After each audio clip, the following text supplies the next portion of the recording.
Fulfilling a social obligation, Emma plans a dinner party for Mrs. Elton. Harriet asks to be excused from attending, which gives Emma the opportunity to ease her conscience regarding Jane Fairfax, who, at Harriet's announced absence, is promptly invited to fill the empty 8th seat. Mr. John Knightley is also included because he will be in Highbury, accompanying his 2 eldest sons on a visit to their aunt and grandfather. At the party, Mr. John Knightley gently reproaches Jane for fetching letters from the post office that morning in the rain. Jane acts as if the situation is not a big deal, but ends up blushing and watery-eyed, and soon the rest of the party begins discussing the matter. Mrs. Elton insists that her servant should be given the task of retrieving Jane's letters, and Jane firmly resists. The conversation moves to handwriting. Mr. Knightley praises Emma's penmanship but dissents when she praises the penmanship of Frank Churchill. Jane's eagerness to fetch her own letters rouses Emma's suspicions, but she decides not to trouble Jane by questioning her. The women gather in the drawing room after dinner, and Mrs. Elton pursues the subject of letter retrieval with Jane.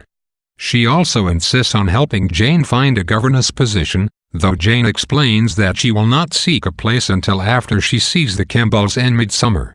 The men come in, and Mr. Weston, who has been on business in London, appears. He brings a letter from Frank, reporting that Mrs. Churchill has decided that the household should make an extended visit in London. This news means that Frank will be able to be in Highbury a good deal. Mr. and Mrs. Weston are pleased. Emma is somewhat agitated, and Mr. Knightley seems unexcited by the news.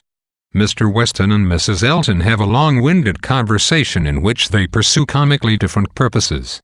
Mrs. Elton fishes for compliments and goes on about Maple Grove, the estate where her wealthy brother and sister-in-law live.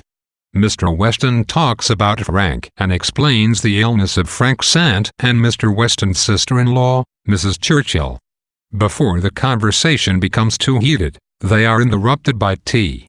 Mr. John Knightley gives Emma final instructions regarding his sons and wonders if they will be in the way at Hartfield, now that Emma has become so social. She rejects John Knightley's implication and insists that she is more of a homebody than Mr. George Knightley, who seems pleased and amused by the assertion. Austen's use of 3 chapters to narrate a single dinner party marks an interesting narrative development for English literature. In novels by previous writers, the description of the events of a dinner party would have taken up at most a page or 2, but Austen turns the dinner party into an opportunity to trace extensively the ins and outs of human personality and interaction.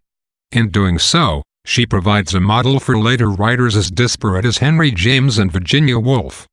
During the dinner party, we are given our first extended view of Jane Fairfax, who begins to come out of her reserved shell and speak more. Her well-crafted comments exemplify an ideal balance between openness and propriety.